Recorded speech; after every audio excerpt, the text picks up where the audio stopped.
I'm Tony Millet, I'm Director of Administration at the Northwest Museum of Utah.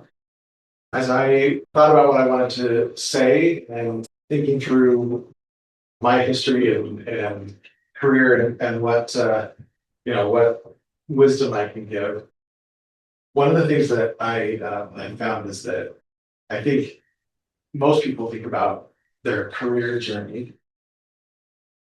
I sort of thought about, that's what probably people think of as the typical education and career timeline where you like at university and then that ends and then you get a job or multiple jobs over time. And I am an advocate for a non-traditional, non-linear approach. So I'm going to explain why I kind of like, um, you know, sort of like we get questions about, why that is or what value each one. We can talk about that.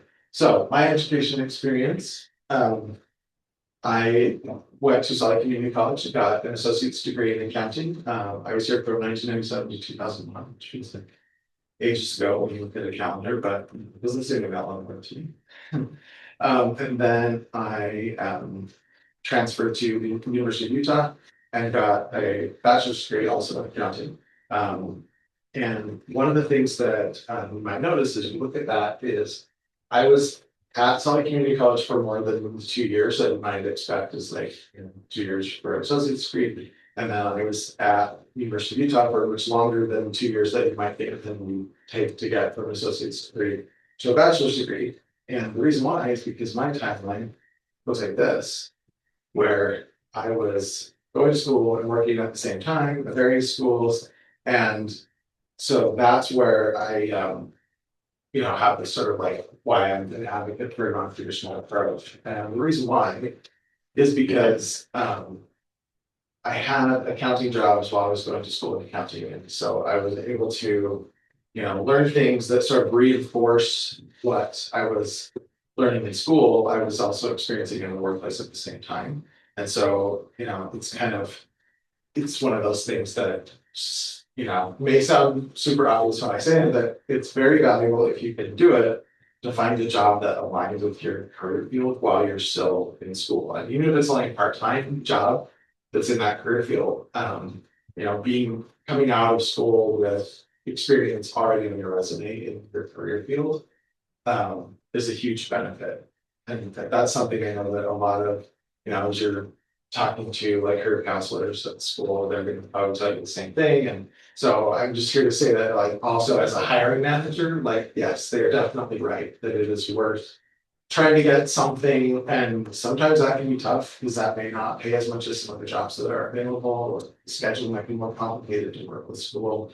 But it's definitely valuable to try and do that if you can, as you're working your way through school.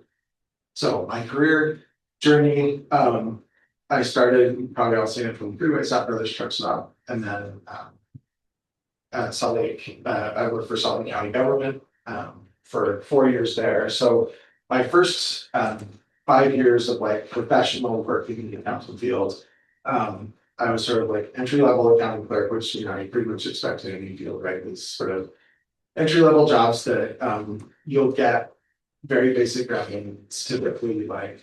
It's typically pretty focused in one area.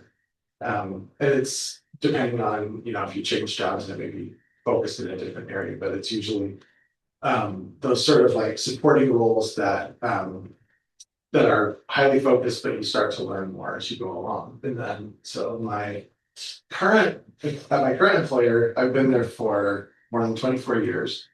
And I've had a whole bunch of different jobs. So basically, it's my third employer, but it's probably like I've probably had like 6 different jobs depending on how you count it at the same place. So that's, I think, it's maybe not as typical anymore because there's more of I think it's more acceptable in today's workforce to like change jobs a little bit more frequently. That's something that used to be kind of frowned upon, but I think is less so these days. So some of the things that I do, try and sync between the two computers, having worn so many different hats in at the museum. It makes it a little hard for me to say kind of like what one typical day at work looks like for me, but some of the things that over time that I've done. When it comes to accounting, so is anyone here in accounting? Did you? All right, two, nice, three, very good. 11. So over time, some of the things that I've done and both in those kind of like entry level accounting clerk roles and also some of the things that I do now, working on like creating bank deposits of incoming both like money and also, like credit cards or what money's wired straight to the bank, but it doesn't mean that you don't have paperwork to do that's related to that. Depending on what kind of business you're in, you may be looking at things like sales reports or inventory reports. I've done all sorts of different accounting entries, so you've probably learned about sort of like the various specialist ledger entries that you make to record sales, to record payments, that kind of thing. I have supervised and approved the work of other accounting staff, so that's another thing that, as you start to gain responsibility, and of course from an auditing standpoint, you should be either creating or approving, not both, hopefully. Depending on the size of your operation, sometimes there's one person that does everything, and that's a problem. Preparing and analyzing financial reports, and as you progress, you're often called upon to present those to various audiences. That's something I actually find really interesting, is kind of thinking about, you have information that is like, it's often highly specific and very technical to your particular field, but you have to be able to communicate that to people who aren't necessarily as knowledgeable in that one specific area. So being able to understand the rest of the business that you're working in enough that when you communicate that, you're communicating it in a meaningful way. So, and then also working with internal and external auditors to verify your financial statements. So that's something that for sure accounting majors should put in. So some of the other things that I have done or do that are not accounting, I directed an IT department and an HR department. I have directed an event production department, an outside sales operation, a customer service operation, a food service operation, security, retail. So those kind of, over time, as you gain more responsibility, you sort of find yourself in, like, it's one of the things I think, on the board side is that it's interesting. So I'm saying it now that as business majors, any kind of business major, we're kind of like the Swiss Army knives of the corporate world, because you can get a degree in a business field and end up doing something that's a little bit different. Like my HR manager has a degree in IT and has spent, she spent most of her career in IT, and she was just like, I'm ready for a change, and here's how the things that I want to do are similar to the things that I've done in the past. And so understanding kind of, some of these things are highly portable and other things are more specific, but still give you skills that you can use in future jobs. Some accounting experiences that I have now. So for those of you, the accounting majors, I've never filed a corporate tax return. I don't have to do month-end closing procedures because since we're part of the University of Utah, there's like one office that does the month-end close for everybody. So that's kind of nice. But if I worked in that office, that would be a big part of my job. So I actually still want to do it. I don't have to do my own payroll processing. I don't have to worry about cash flow management. So like if you're a private business, a lot of times private businesses have to, they have to know that they're going to have enough money for the next payroll, even if customers still owe them. And so there's a lot of work that goes into, managing sort of that bank balance, right? It's just a more complicated version of what we all do individually, right? You look at your bank account, you need to know whether or not you have enough money to pay your rent, but also if you have enough money to go out to dinner, and when do those things happen and that sort of thing. And I've never had to do accounts receivable collections type work, but that's another one that's could be an important piece of an accounting career. So that's sort of the stuff that I've done. And as I thought about, what you might expect in in your careers and sort of what the workplace looks like. Um, One of the big pieces of advice that I thought about is, as I said before, your early career, you're probably likely to have kind of support jobs that are highly focused in one specific area. But if you pay attention to once you've learned the skills that are necessary for your role, pay attention to what's happening around you and understand how your role supports a broader organization.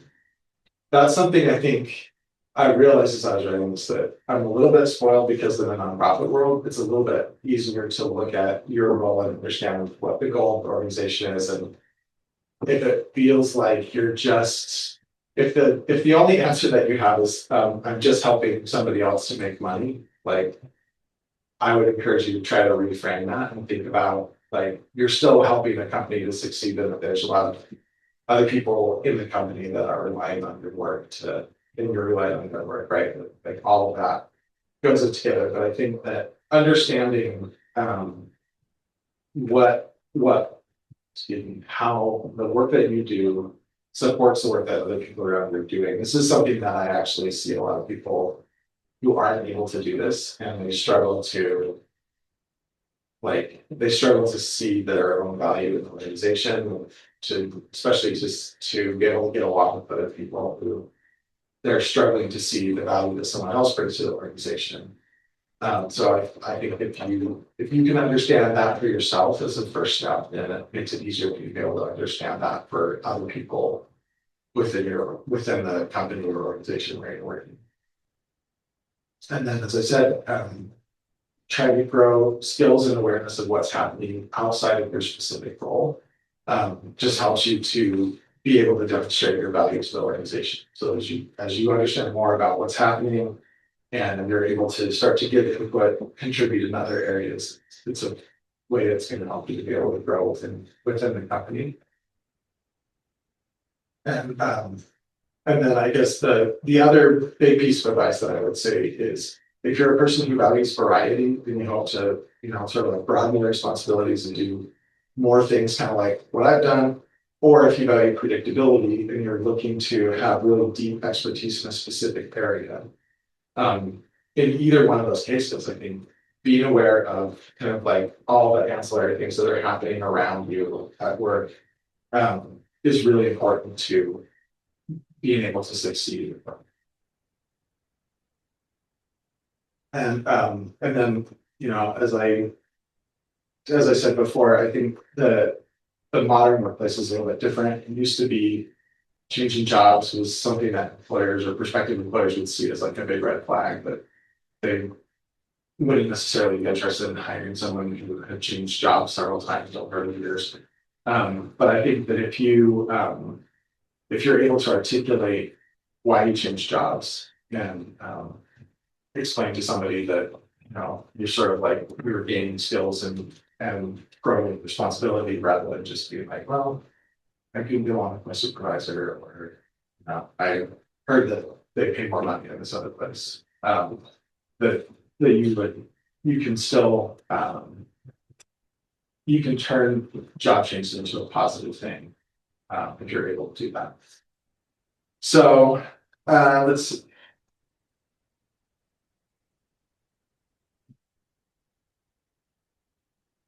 So some of the other things that I do that are kind of as you think about growing in a career and as you gain skills and progress in your career, things that are totally like kind of off the wall for me. I feel like besides some of the standard things that you would expect, like preparing financial statements and interpreting those for broader audiences. But I also, I consult with my coworkers on compliance with rules and laws and policies. So, I actually have a sign on the door of my office that says "I heart enforcing the rules." I put that there because I was like in a staff meeting explaining a whole bunch of the rule changes to an entire team of people, and somebody put it in like the chat that I needed a sign on my door that says "I love enforcing the rules." And so that's kind of one of those things that tends to be the case that in the business world as administrators we're the ones that are looking at the rules and valuing that and kind of understanding that that's something important that we need to keep track of. So I spend a lot of time talking with my colleagues who are trying to, build interesting exhibits or bring elementary school kids on field trips or whatever. How can we make sure that we're working within the rules and parameters set down by our organization? Participating in like strategy meetings to help set the direction for the organization, coordinate the work of all the people involved. Again, this is the kind of thing that, depending on the size of the organization that you're in, if you're in a small employer that only has 10 or 20 people, you might be in a position to contribute in that way very early in your career. If you're at a giant multinational corporation, it might take longer to get to that point, but even if you're contributing just within like your division or your location of something, looking for the opportunities to do that, I think is really, it's a really crucial way of demonstrating your value to the organization and helping to, helping to build your skills. Because every time when you get to hear about what somebody else is doing or what somebody else is trying to make happen, even if it's not something that you're directly involved in, you sort of kind of gather up that information and know a little bit more about what's happening around you. So those are all things that I do on a fairly regular basis. Some of the things that I do less frequently, but that might be more interesting. Meeting with architects and planners to help with design and construction of new facilities. The people who have to run a place also have to be part of designing it. So if you're, if someone's building, whether it's a new, factory to create something or an office building or whatever, that like the people who work there are going to get called upon to contribute to that design. So I found that really interesting. I've done that twice over the years, and then working with my colleagues to plan and implement new software systems. This is another one of those things like kind of in any role in the organization, if they're thinking about new software systems, and just about every job has multiple software systems like using. If one of those is being replaced, they're going to need input from lots of people in the organization about this is how I use this thing, this is what I need it to do. And so I've probably done that 10 times in 25 years in different, systems that do different tasks, but that you have to, get involved with lots of people and figure things the right way. And then for me, my job, this is very specific to me, but it is a part of my particular job is hearing from my coworkers about all the fascinating work that they do. So I sometimes tell people that I have the least interesting job at the most interesting place, which you might find as as business managers like that that probably would be true for you no matter where you work. Just because it's the nature of what we do. When you first invited me to talk to us, I was like, you don't want to hear from me. My job is boring. But I was comparing it to, scientists who are traveling the world and doing all sorts of crazy things to get, the latest and collection objects that we can add to our museum that helps us to learn something new. Or people who are designing new exhibits to interpret that scientific knowledge. So those kinds of things that's part of what I'm able to do, and I think that's something as you think about the work world. There can be some really tough. There's sometimes very tough jobs to find. The jobs in the nonprofit sector are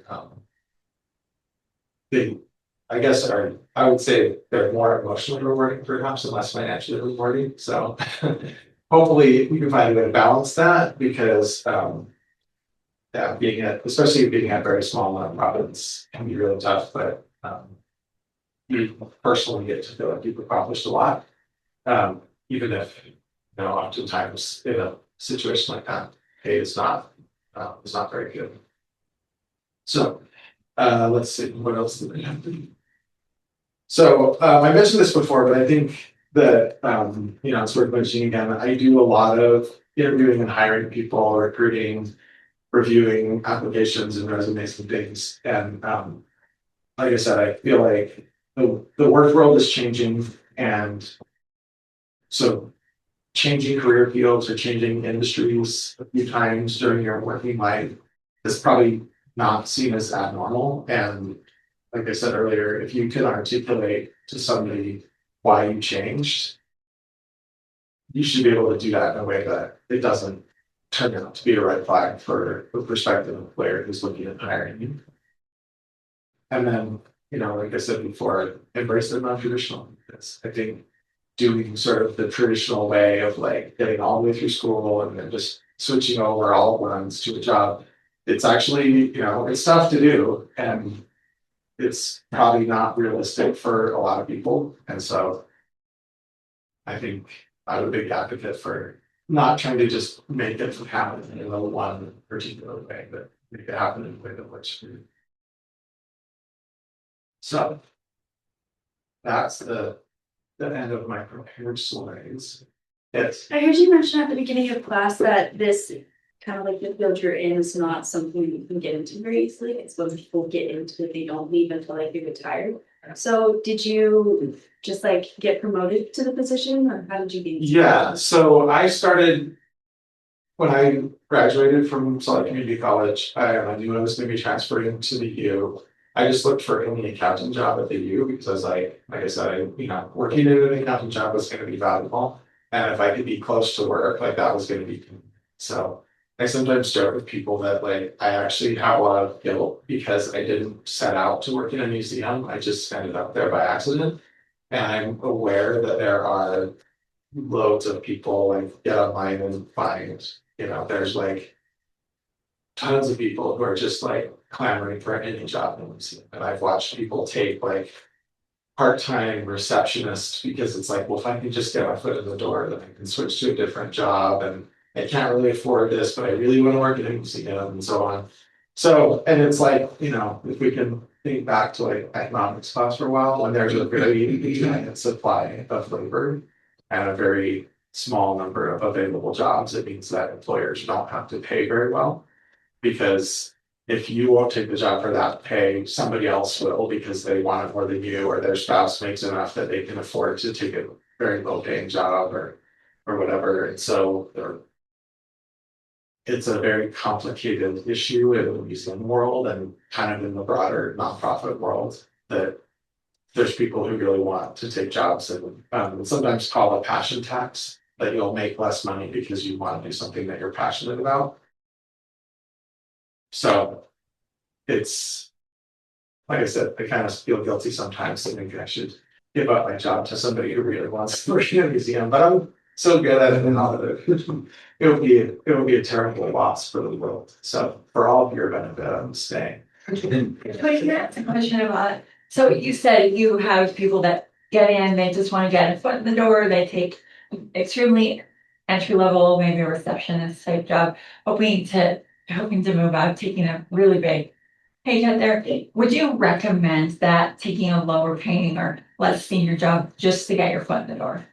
I think it depends. I would say if it's a specific employer that you really want to work for, I would say yes, because that really does work, right? Like once you start to know people, if your name goes up on an application list and they're like, oh, I know her, she does a great job, then you're more likely to get the look, you're more likely to get the interview, they're going to pay more attention to you. So if you can do it, and it's really important to you to work at one specific employer, then I would say yes. But I think that, if just in general, it's like, I'm trying to get a job in marketing. So like this job looks like it, might help.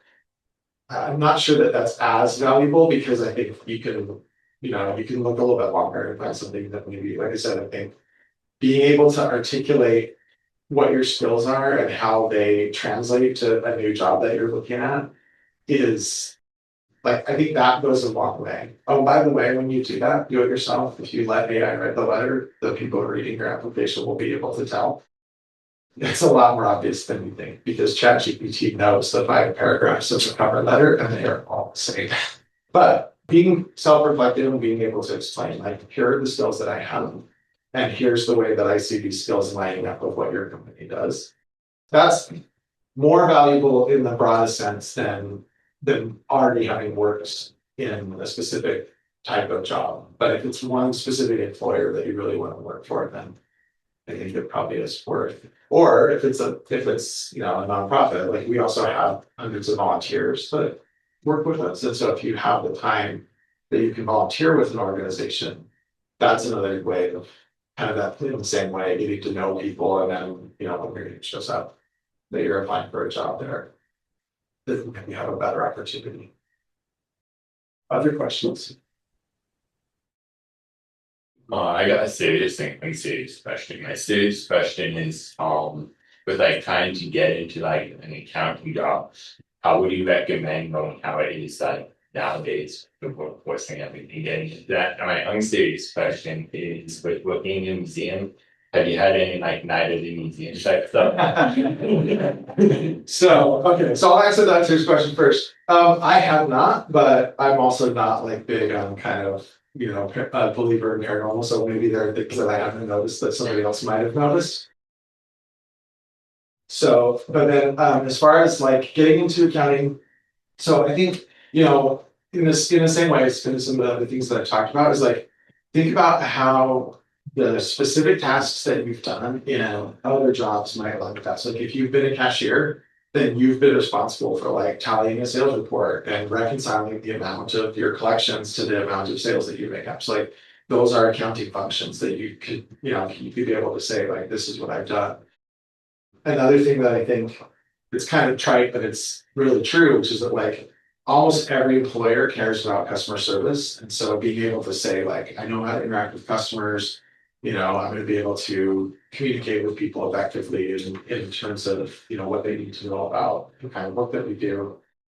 And then, like I said, I mean, just expect that, those first couple of jobs are probably going to be some pretty, like, it's going to be like a supporting role that's very focused in one area. I mean, that was like, the first job that I had for that first year, like, we showed up every day, 6 days a week, because that's what they wanted. And just counted like stacks of cash from a bunch of cashiers that were selling stuff in their store, and just had it all written on a piece of paper and then entered it in the computer when you were done, and that was the whole job.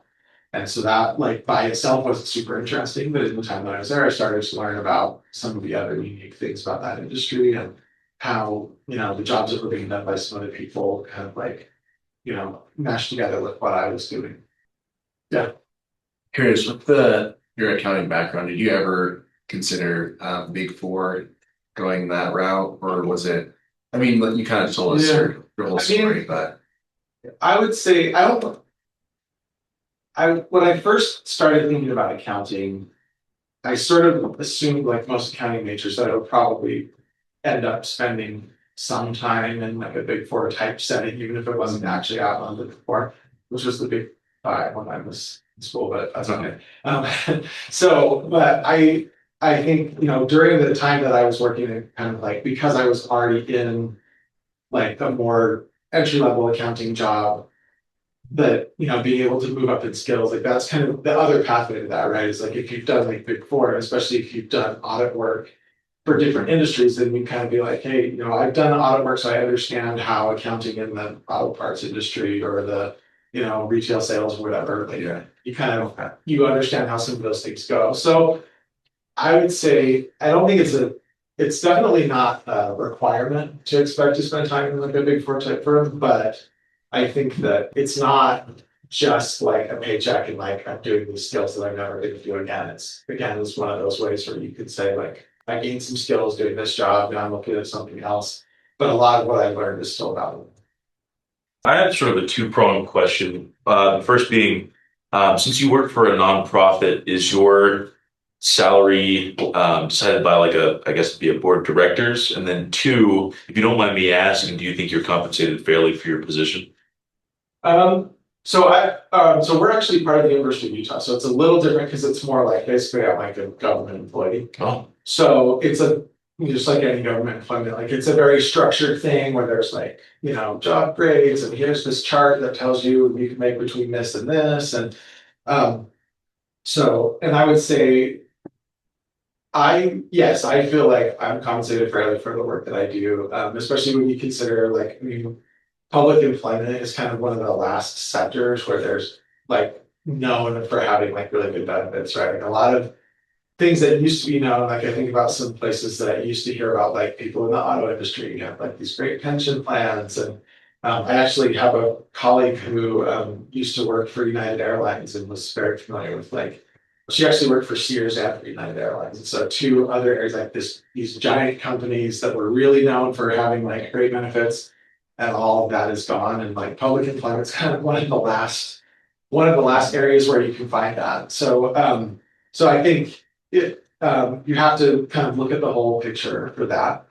And we actually do a lot of work of trying to understand how we're doing compared to kind of like the broader labor market stuff. And it's, I mean, when you're in that kind of nonprofit world and you're trying to raise money for being able to compensate people, like it can be tough, but the nice thing about it, the information's out there. And so being able to kind of understand, most leaders in the nonprofit world have come to a point where they understand now that like if you really want to accomplish whatever it is that you're setting out to accomplish, that you've got to be prepared to compensate people similar to what they would be able to see in the private sector, because otherwise like those good feelings only go so far. Yeah. And that, I mean, it's a great thing, but it can't pay the rent. And the same way, like we spend a lot of money contributing to people's retirement accounts, and we have people in entry level jobs that are like this, like I would rather just have the money and get that, because you can't take your 401k to the grocery store. Yeah. Like, I'll pay you back when I'm 65. But now all I have is this.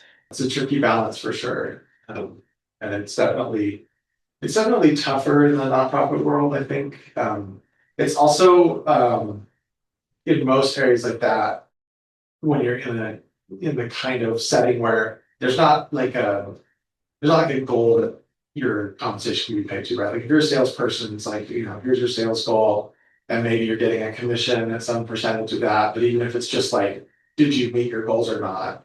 But it's a lot tougher to be like, we're trying to develop, drinking water wells in developing countries, but if the money wasn't there, no matter how good you are at coordinating drilling projects, like there's still no wells because there was no money. So yeah, it's it can be tough, but I do think that it's sort of shifting. Probably most of that comes down to like much greater availability of information, right? In the last 20 years, and things like Glassdoor, and like in the museum world, there was a little huge thing where, somebody during COVID, someone just started like a Google sheet where they said like, come in and put what museum you work in, what your job is, and how much you're getting paid, and just leave your name off of it. And so like thousands of people kind of contributed all this information to just crowdsource kind of, this is what you could be making in the same job at a different museum. And so it's a little, that specific one is a little tricky to validate all the information, but like kind of lined up with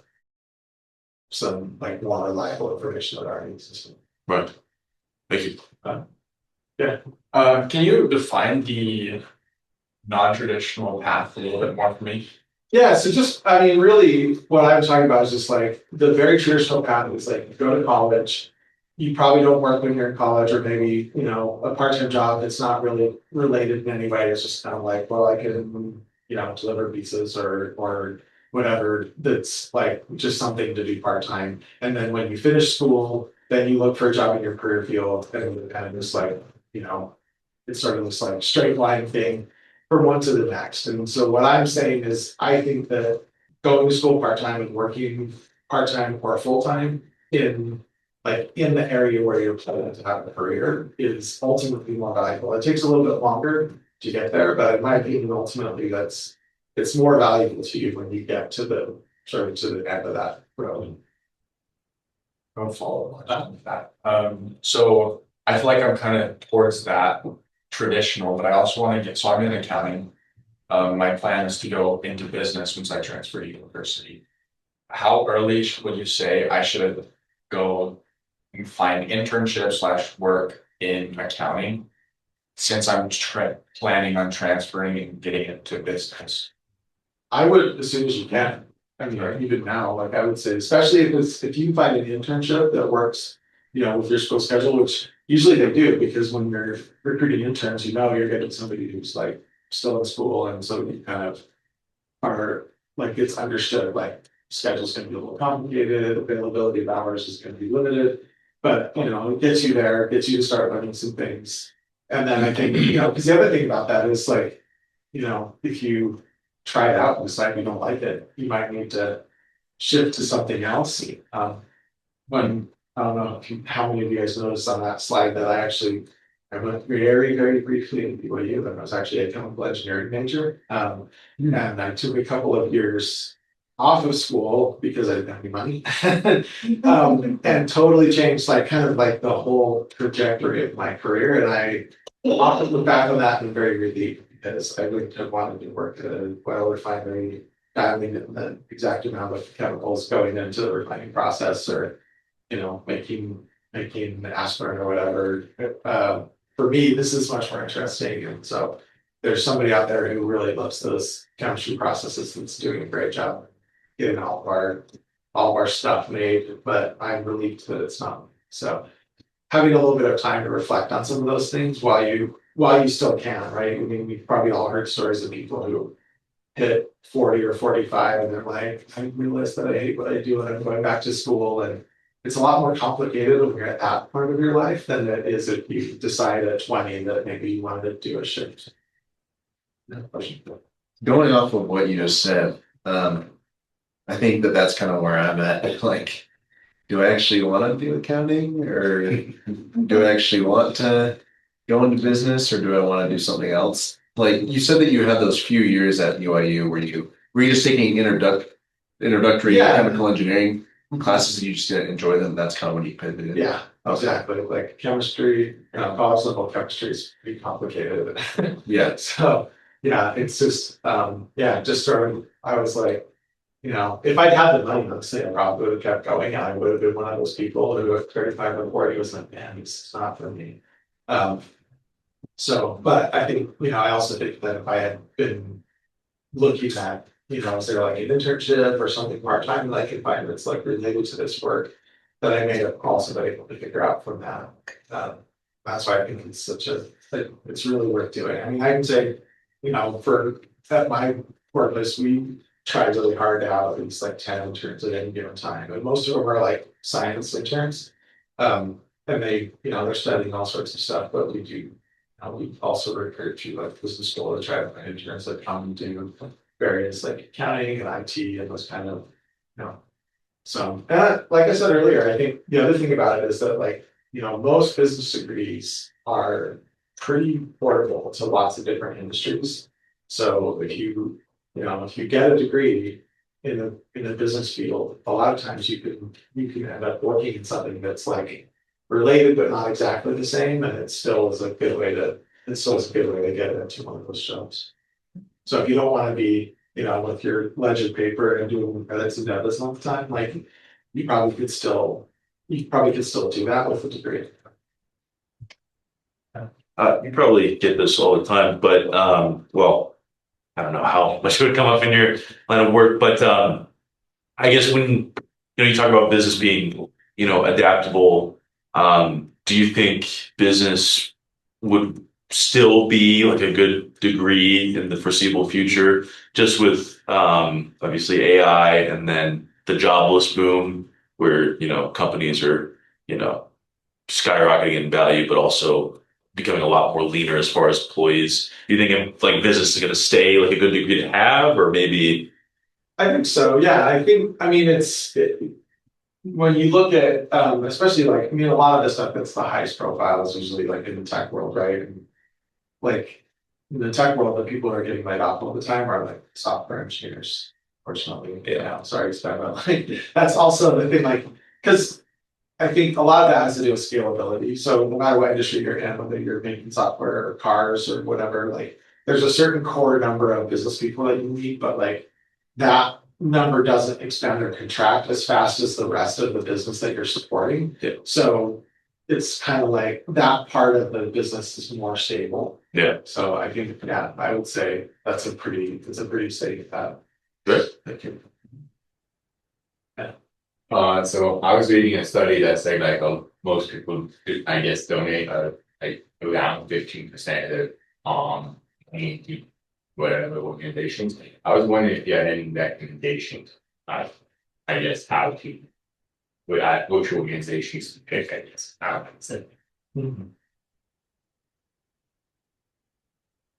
not sure to do. I think that's probably, I mean, it's something that would be, I mean, I think it would be something that's highly specific, just because, you know, you probably are gonna consider donating something that's like more kind of like specifically of interest to you.